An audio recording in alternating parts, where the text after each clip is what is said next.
Hello, میرا نام ہے سید مزمل۔ بات یہ کرنی ہے کہ ہمارے یہاں پہ کچھ ایسے لوگ ہیں جن کے ہاتھوں میں ہتھکڑیاں ہونی چاہیے تھی، لیکن ان کے ہاتھوں میں بچے آ گئے ہیں۔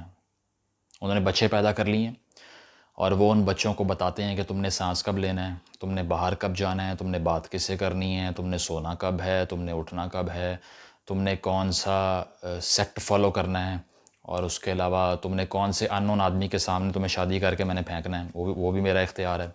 اور دوسرا یہ کہ تم نے ڈریسنگ کس طرح کی کرنی ہے، تم نے ڈگری کون سی کرنی ہے، تم نے اپنا کون سا ٹیلنٹ دبانا ہے، اور کون سی چیز تمہاری اچھی ہے، وہ سارا امیج تمہارا میں بنا کے دوں گا تمہیں۔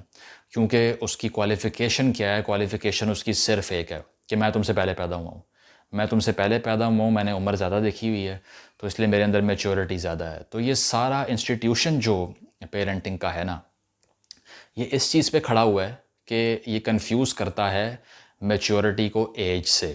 بہت سے لوگ ہوتے ہیں 60 سال کی عمر تک پہنچ جاتے ہیں، انہیں کچھ پتہ نہیں ہوتا اپنی ایک گلی سے آگے کا، نہ انہوں نے کچھ پڑھا ہوتا ہے، نہ کوئی ایکسپیرینس لیا ہوتا ہے، یونیفارمٹی والی زندگی گزاری ہوتی ہے، لیکن وہ بھی اپنے بچوں کو جانوروں کی طرح مارتے ہیں اور انہیں کہتے ہیں کہ بھائی جو میں بات کر رہا ہوں اسی کو جو ہے نا وہ تم نے مٹیریلائز کرنا ہے، اسی پہ عمل کرنا ہے۔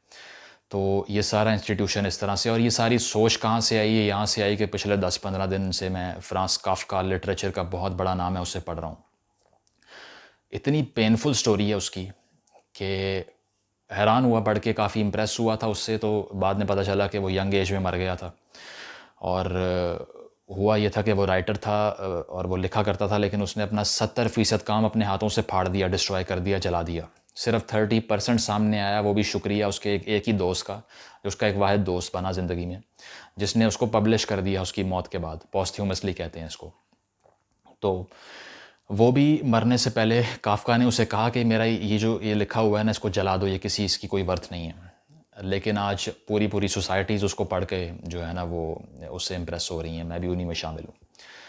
اور اس کو اتنی نفرت کیوں تھی اپنے آپ سے، اپنے کام سے، جو کہ اتنا زیادہ پریز ہو رہا ہے آج؟ وہ اس لیے تھی کہ اس کو ایک ابیوزو فادر ملا، بچپن سے ایک ایسا باپ ملا جس نے اس کو مارا، جس نے اس کو بتایا کہ تیرے اندر کچھ بھی نہیں ہے، تجھے کچھ بھی نہیں آتا۔ اس نے تشدد کیا اور اس نے کہا کہ رائٹر نہیں بننا یہ بکواس کام ہے، کلرک لگو بینک کے اندر جا کے، بیوروکریٹ بن جاؤ کچھ۔ وہ کلرک لگ گیا اور ہاف ہارٹڈ زندگی شدید ڈپریشن میں اس نے گزاری، اور اسی وجہ سے جلدی مر گیا وہ۔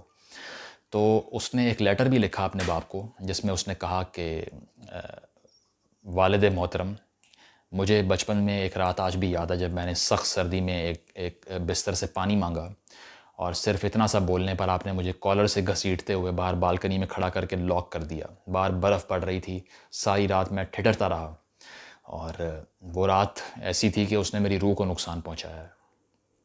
یہ کافکا نے بولا، اور اس لیٹر کو اس نے اپنی ماں کو دیا، لیکن وہ آج تک مطلب اس کی ماں نے اس کو نہیں پکڑایا اپنے باپ کو، اور جو ہے نا وہ کمیونیکیٹ نہیں ہو پایا۔ تو اس سے یہ یاد آیا کہ ہمارے یہاں بھی ہزاروں ایسے ٹیلنٹڈ بچے گلی محلوں میں رول رہے ہیں، جو اسی لیے صرف اپنے ٹیلنٹ کو فرنش نہیں کر پائے کہ اوپر ایک باپ بیٹھا ہوا ہے یا ایک امی بیٹھی ہوئی ہیں جنہوں نے بتایا کہ پتر اے نہیں صحیح، یہ چیز صحیح نہیں ہے۔ ہمارے یہاں یہ بھی سن چکا ہوں میں کہ 80s 90s میں، یا اب بھی شاید ہوتا ہو کچھ جگہوں پہ، کہ جو لیفٹ ہینڈ سے بچہ لکھتا تھا اس کو بھی مار مار کے رائٹسٹ بنا دیا کرتے تھے، رائٹ ہینڈ سے لکھنے والا اس کو، کہ لیفٹ ہینڈ سے لکھنا شیطان کا عمل ہوتا ہے۔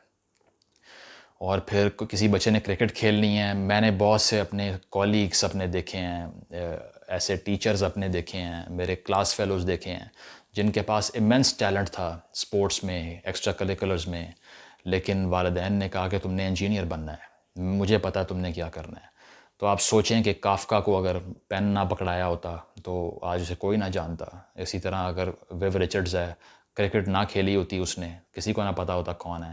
مائیکل اینجلو نے اگر جو ہے وہ پینٹ کرنے کے لیے برش نہ پکڑا ہوتا، کوئی نہ جانتا ہوتا وہ کون ہے۔ پروڈکٹیوٹی ساری دنیا نے اس طرح ڈیولپ کیا، لیکن ہماری سوسائٹی میں پیرنٹنگ اس کو سپریس کرتی آ رہی ہے، اور آج بھی کر رہی ہے، اور پتہ نہیں کب تک کرے گی۔ مجھے شدید تکلیف ہوتی ہے یہ دیکھے کہ ایک موٹر سائیکل گزرتی ہے، اس کے اوپر ایک اتنا سا بچہ بیٹھا ہوا ہے اور ساتھ ایک باپ بیٹھا ہوا ہے، جس رنگ کی پگڑی باپ نے پہنی ہوئی ہے اسی رنگ کی اس بچے کو پہنائی ہوئی ہے۔ مطلب یہ اتنا بڑا ظلم ہے کہ اس پہ ہنسو بہانا بھی بہت چھوٹی بات ہے، کہ ایک بچہ جس کا بھی کچا ذہن ہے، فارمیٹیو ایئرز میں وہ ہے، اس کو بتا دو کہ یہ ایک فرقہ ہے اور اسی پہ ساری عمر تو نے چلنا ہے, تو نے کچھ نہیں سوچنا, this is the only reality. Michel Foucault وہ بات کرتا ہے نا کہ پاور سسٹم کریٹ کر دیتے ہیں ہم لوگ. تو یہ پاور سسٹم اینڈ نالج کا جو کہ اوپر والی اتھارٹی بناتی ہے اور کہتی ہے کہ یہی سچ ہے, اس کو ماننا ہے. تو اس سے پہلے کہ وہ بچہ کچھ سوچے, اس کا کوئی اپنا ذہن, اپنی پرسنالٹی ہو, اس کو پہلے ہی آپ گلا گھونٹ دیتے ہو کیوروسٹی کا. اس کا آپ کا ایکسپیرینس کیا ہے, آپ کس طرح سے یہ بات کر سکتے ہیں کہ تم نے کیا کرنا ہے, کیا سوچنا ہے, کیا کھانا ہے, کس بندے کے ساتھ شادی کرنی ہے, میں بتاؤں گا. What is your experience. ہمارے یہاں پہ بار بار یہ کہا گیا, اور سنتے بھی ہیں پنجاب کے کلچر میں اور جگہوں کے کلچر میں بھی ہوتا ہے کہ بیٹا تیری شادی کر دیا, تیری لاش ہی واپس آئے. اور بڑے فخریہ انداز میں یہ کہتے ہیں کہ بھئی تم نے اب سارا کچھ سہنا ہے جو وہاں تم سے ہوا. اس طرح سے یہ لوگوں کو غلامی پہ اکساتے ہیں اور کہتے ہیں کہ تمہاری لاش ہی واپس آئے, اسی لیے کہ صرف ایک کلچر کو افہم کرنا ہوتا ہے اور انسانوں کی یہاں کوئی اہمیت نہیں ہے. کیونکہ احسان یہ ہوتا ہے کہ تجھے پالا ہے بیٹا, تجھے بڑا کیا ہے بیٹا, تجھے روٹی کھلائی ہے, تجھے اسکول بھیجا ہے. تو پھر ٹھیک ہے, اگر نہیں بھیجنا تھا جانور پیدا کر لیتے, کسی بلی کا بچہ پیدا کر لیتے, کوئی جانور پیدا کر لیتے. اگر آپ نے سوسائٹی میں سیولائز کرنا ہی نہیں تھا اپنی اولاد کو, اگر کر دیا ہے تو وہ بہت بڑا احسان ہے. تو پھر ٹھیک ہے, آپ کرتے ہی نہ. لیکن ہمارے یہاں یہ بہت بڑے احسان ہیں, اور یہ احسان ہمیں اس لیے ریٹرن کرنے پڑتے ہیں کیونکہ وہ مارکس بھی کہتا ہے کہ جس سوسائٹی کے اندر ریاست اپنے شہریوں کی ذمہ داری نہیں لیتی, وہاں جو پیرنٹس ہیں, جو والدین ہیں, وہ اپنے بچوں کا استحصال کرتے ہیں. وہ ورک فورس کے طور پہ بچہ پیدا کرتے ہیں تاکہ جو وہ ان پہ انویسٹ کر رہے ہیں وہ اس کو واپس لے سکیں.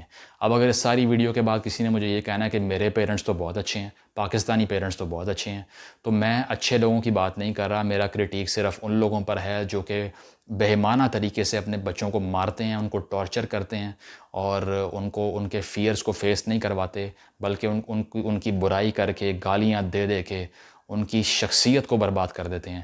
یہ پیغام ان سب کے لیے ہے. Thank you.